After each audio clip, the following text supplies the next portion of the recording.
હજુ કાલે જ એક ન્યૂલી મેરિડ કપલ એટલે કે 4 to 6 મંથ મેરેજને થયા હતા અને એ મારા કન્સલ્ટિંગમાં મારો ઓપિનિયન કે કાઉન્સેલિંગ માટે આવ્યું હતું કે સર અમારા મેરેજને 6 મહિના થયા છે, અમારે હવે પ્રેગ્નન્સી ક્યારે પ્લાન કરવી જોઈએ, ideal age for planning pregnancy કઈ છે, તો એના વિશે ડિસ્કસ કરીએ. તો સૌથી પહેલાં અમે લોકો પેશન્ટની હિસ્ટ્રી એટલે કે કપલ્સની હિસ્ટ્રી કે મેરેજને કેટલો ટાઈમ થયો છે, બંનેની એજ કેટલી છે, કે બંનેની એજ મેરેજ વખતે જ 30-32 વર્ષની છે કે 35 વર્ષની આસપાસ મેરેજ થયા છે, 25-27 વર્ષે મેરેજ થયા છે, એના ઉપરથી અમે ડિસાઇડ કરીએ કે તમારે માટે ફર્ટાઇલ પીરિયડ કે ફર્ટાઇલ યર્સ હવે કેટલા બાકી રહ્યા છે કે જેમાં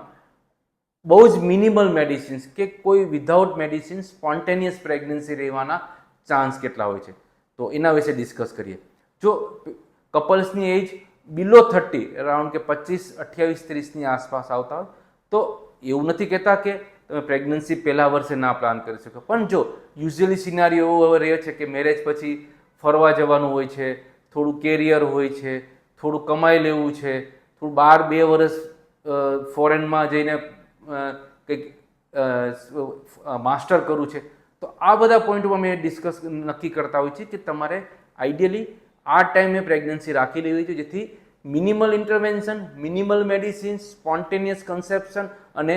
પ્રેગ્નન્સી સ્મૂથલી જાય. તો બિલો 30 યર્સ હોય તો એ લોકો ભલે 1-2 વર્ષ 3 વર્ષ સુધી એ લોકો પોસ્ટપોન કરી શકે પ્રેગ્નન્સી પ્લાનિંગ.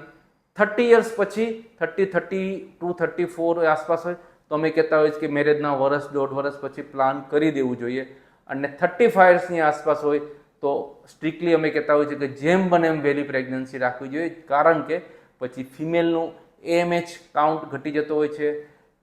એજને કારણે બીજા કોઈ ડિસઓર્ડર જેમ કે બીપી, ડાયાબિટીસ, સ્પોન્ટેનિયસ પ્રેગ્નન્સી રહેવામાં ઇસ્યુ થતા હોય છે, મેડિસિન્સ ઇન્ટરવેન ઇન્જેક્શન લેવા પડે, પ્રોસિજર કરવી પડે. સો આ બધામાંથી ના જવું હોય તો